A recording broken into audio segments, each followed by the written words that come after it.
नमस्कार, मैं साक्षी। आप देख रहे हैं जनज्वार। धर्म संसद की आड़ में देश के मुसलमानों के खिलाफ जहरीली बयानबाजी करने वाले स्वामी यति नरसिम्हानंद को कानून के डंडों से खौफ हो गया है।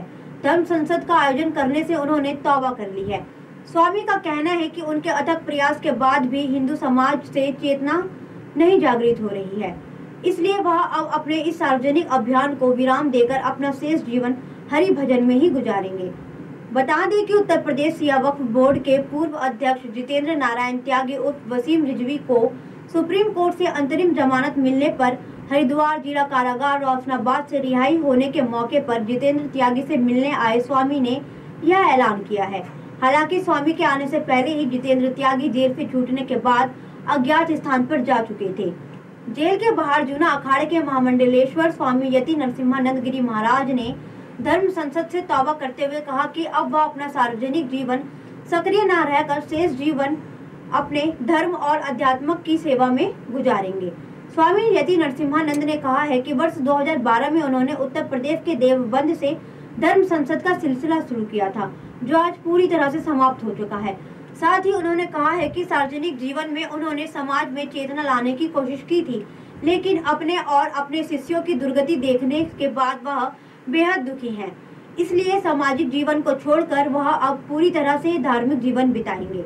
साथ ही उनका कहना है कि जितेंद्र नारायण त्यागी की रिहाई के लिए उन्होंने एक लंबी कानूनी लड़ाई लड़ी, लेकिन समाज का जो उदासीन रवैया उनके सामने आया है, उससे खिन्न होकर उन्होंने अपने बचे हुए जीवन को मां और महादेव के महायज्ञ और श्री कृष्ण के श्रीमद् भगवद गीता को समर्पित करने का संकल्प लिया है। स्वामी ने जितेंद्र नारायण त्यागी से क्षमा मांगते हुए कहा है कि वह उनके सम्मान की रक्षा भी नहीं कर पाए। बता दें कि गाजियाबाद जिले के डासना स्थित एक मंदिर में रहने वाले स्वामी नरसिम्हानंद की राजनीतिक इच्छाएं तब जागने लगी जब उनके जैसे अनेक साधु संत भारतीय जनता पार्टी के टिकट पर चुनाव लड़कर राजनीति में स्थापित हो गए। अपनी इसी महत्वाकांक्षाओं की पूर्ति के लिए नरसिम्हानंद ने मंदिर छोड़कर अतिवाद का रास्ता अपनाते हुए चर्चित होने के लिए आन ट्रेंड के अनुसार देश के मुसलमानों के खिलाफ जहर उगलना शुरू कर दिया। इसके लिए स्वामी नरसिम्हानंद ने कई और साधु संतों को अपने साथ जोड़कर देश भर में अपने को चर्चित करने के लिए धर्म संसद का आयोजन करना शुरू कर दिया।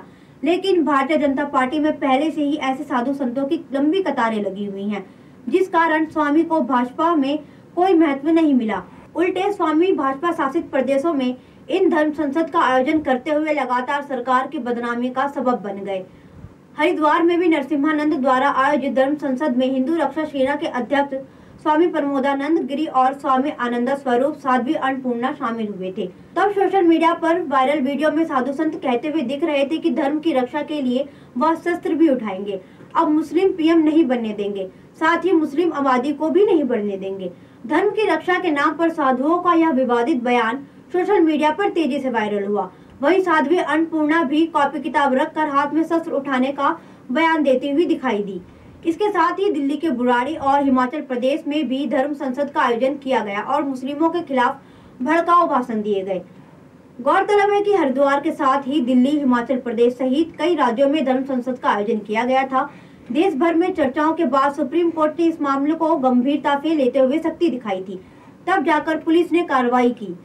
सुप्रीम कोर्ट ने ऐसे आयोजन न करने के निर्देश दिए। धर्म संसद की आड़ में मुसलमानों के खिलाफ जहर उगलने के आरोप में इन सभी लोगों के खिलाफ मुकदमे भी दर्ज हुए, जिसमें स्वामी नरसिम्हानंद को करीब 1 महीने तो उनके शिष्य व मुसलमान से हिंदू बने जितेंद्र नारायण त्यागी को 4 महीनों तक जेल की हवा खानी पड़ी। धर्म संसद का आयोजन करने के बाद भी राजनीतिक हितों की पूर्ति के स्थान पर जेल मिलने के कारण यति नरसिम्हानंद ने अब धर्म संसद से अपना नाता तोड़ लिया है। सुप्रीम कोर्ट की सख्ती और कानून के डंडे के खौफ से अपने पुराने कारनामों से तौबा करते हुए स्वामी नरसिम्हानंद ने अब अपना शेष जीवन साधु संतों की तरह व्यतीत करने की सार्वजनिक घोषणा की है। धन्यवाद।